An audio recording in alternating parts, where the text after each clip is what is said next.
दोस्तों, एक ऐसे दौर का तसव्वुर करें जिसमें मिस्र तबाही से निकल के फ़न यानी आर्ट, लिटरेचर और हैरत अंगेज़ इमारतों का एक मरकज़ बन गया।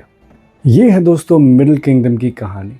वो सुनहरी दौर जिसमें सनुसरत द थर्ड और अमीनमहत द थर्ड जैसे फ़ेरोज़ ने इजिप्शियन होने की शनाख्त दी।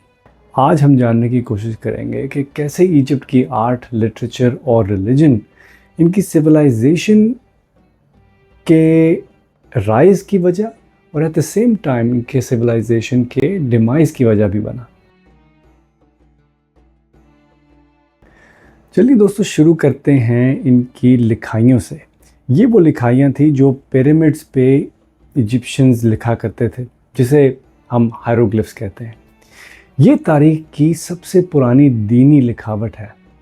2400 से 2300 BCE में ये लिखाइयाँ फ़ेरोज़ की जो कब्रें होती थी उन पर लिखी जाती थी, और इसका मकसद होता था कि फ़ेरो को आखिरत में गाइड किया जाए, या उसकी जो डेथ के बाद जो लाइफ है उसमें उसको गाइडेंस दी जाए।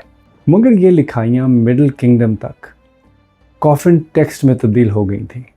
अब इन लिखाइयों का मकसद अमीर और आम लोगों की आखिरत संवारना और उनको सही राह पे लाना, ये इन लिखाइयों का मकसद था। चलिए अब बात करते हैं एक लिटरेरी मास्टरपीस की जो 1900 BCE में लिखी गई। इसका नाम है टेल ऑफ सिनहुई। ये कहानी सिनहुई की है जो इजिप्ट से भाग जाता है फ़ेरो अमीनमहत द फर्स्ट की मौत के बाद, लेकिन बाद में बादशाह सनुसरत द फर्स्ट के दौर में इसकी वापसी होती है।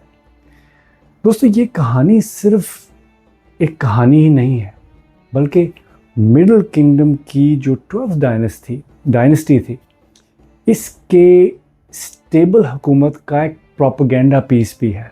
बेसिकली दिखाया गया है कि कैसे हुकूमत इतनी स्टेबल थी कि वो इस हुकूमत में सिनहुई जो था वो वापस आ गया। सनुसरत द थर्ड जो 1878 से 1839 BCE तक था, इसके दौर में स्कल्पचर्स बनाने की रिवायत ने नई बुलंदियों को छुआ। दोस्तों, उनकी मूर्तियाँ, जैसे कायरो में मौजूद ग्रेनाइट की मूर्ति जो है, एक बर्डन्ड यानी ऐसा बादशाह जिस पे बहुत बोझ हो, ऐसे एक बादशाह की तस्वीर पेश करती है जो इस दौर के इजिप्शियन जो स्कल्पचर्स थे, जो स्टैचूज थे, उनसे बिल्कुल अलग है। उनका बेटा अमीनमहत द थर्ड, जो कि 1860 से 1814 BCE तक था, इसने ब्लैक पिरामिड और हवारा के पेचीदा कॉम्प्लेक्स बनवाए जो शानदार और नए अंदाज का एक मिक्स थे। लेकिन दोस्तों, मिडिल किंगडम का असल जीनियस क्या था, इसका राज क्या था? वो था सिंबलिज्म। स्फिंक्स, जैसे अमीनमहत द सेकंड का जो लाल ग्रेनाइट से बनाया गया एक मुहाफिज था, ये बादशाही ताकत की निशानी था।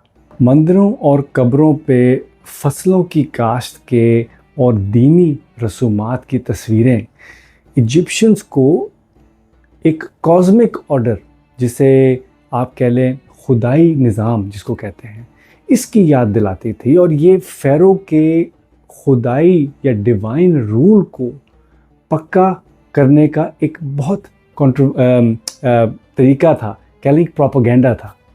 इस दौर में दोस्तों, आर्ट सिर्फ खूबसूरती ही नहीं थी बल्कि प्रोपेगेंडा भी था। जब अमीनमहत द फर्स्ट, जो कि 1985 से 1956 BCE तक थे, इसने किंगडम का कैपिटल इतावी में जब शिफ्ट किया, तो उनके आर्किटेक्ट्स ने जो पुराने किंगडम के अंदाज थे उसको दोबारा से ज़िंदा किया, दोबारा से यूज़ करना शुरू किया, ताकि जो इसकी हुकूमत थी उसको दोबारा से रीइन्विगरेट किया जाए और उसको दोबारा से साबित किया जा सके।